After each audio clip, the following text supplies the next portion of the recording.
photo of Nick Panasico. Back in 2018, he was honored with the Lifetime Achievement Award, as was the late Saul Holoff. And both of these gentlemen have a connection to our next Hall of Fame inductee. You see, back in 1964, Nick promoted his first ever concert. It was held at the old London Arena, and it starred Motown's The Supremes. And the opening act that night was the Johnny Stevens Sextet. They were a local R&B outfit that played local dances and shows in and around London.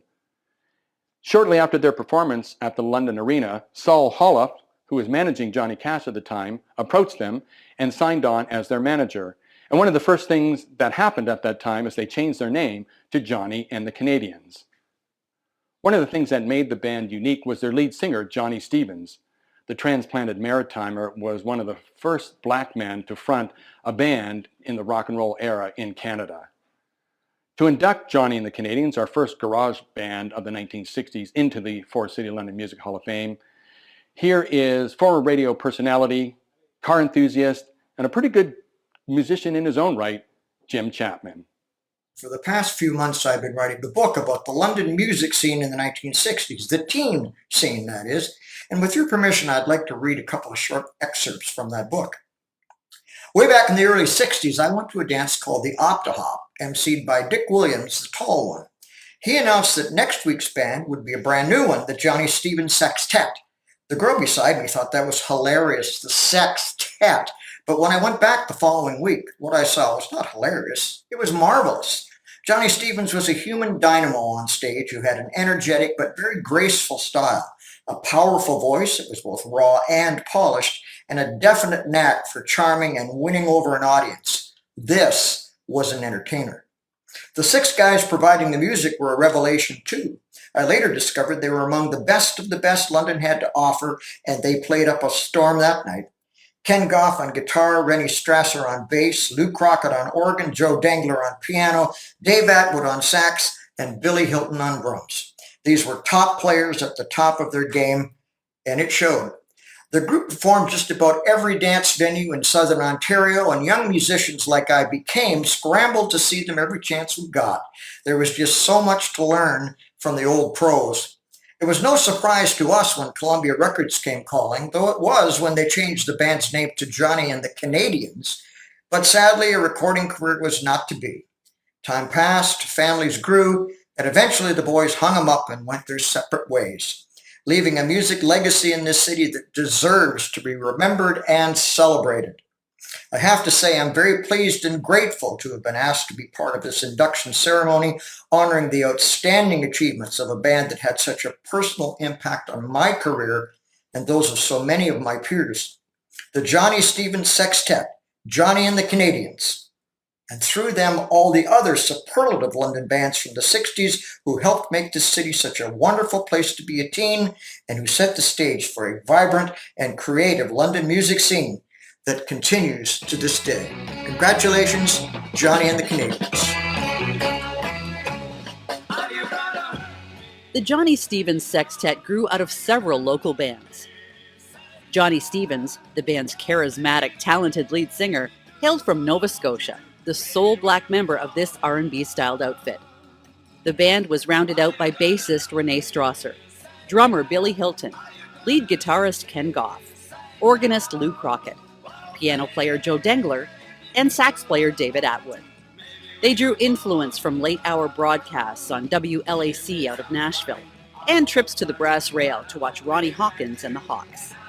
They played area dances and rock shows, including acting as opening band for the Dave Clark Five and the Supremes in London.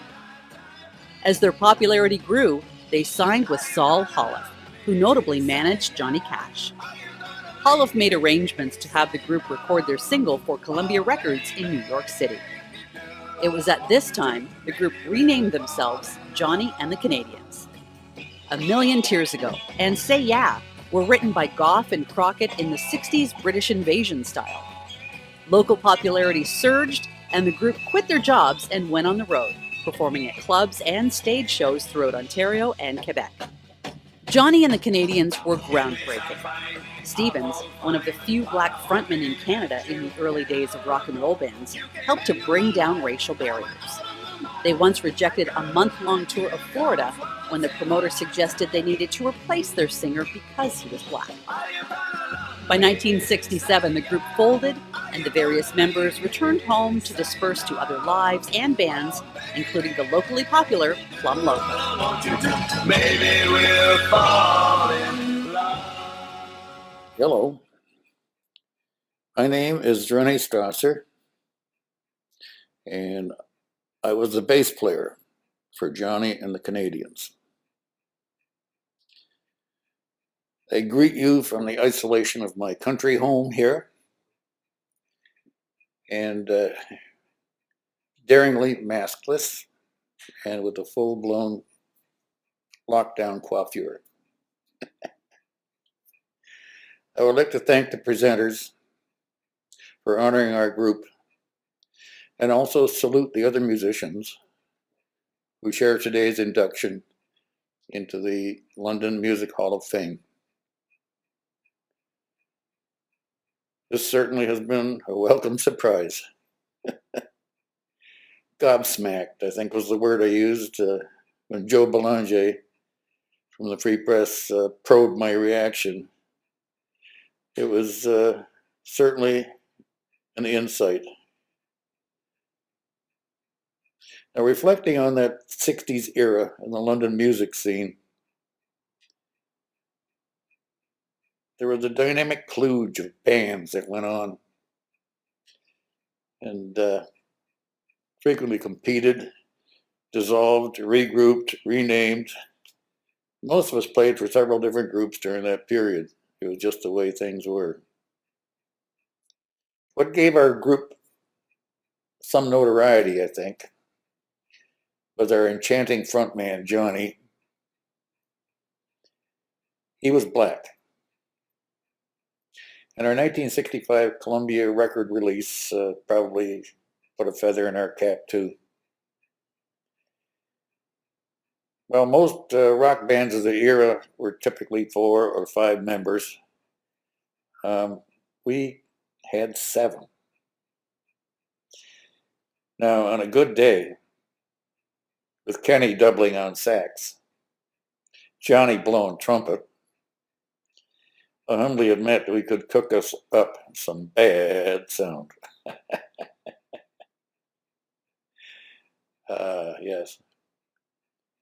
Now, record sales didn't exactly go platinum.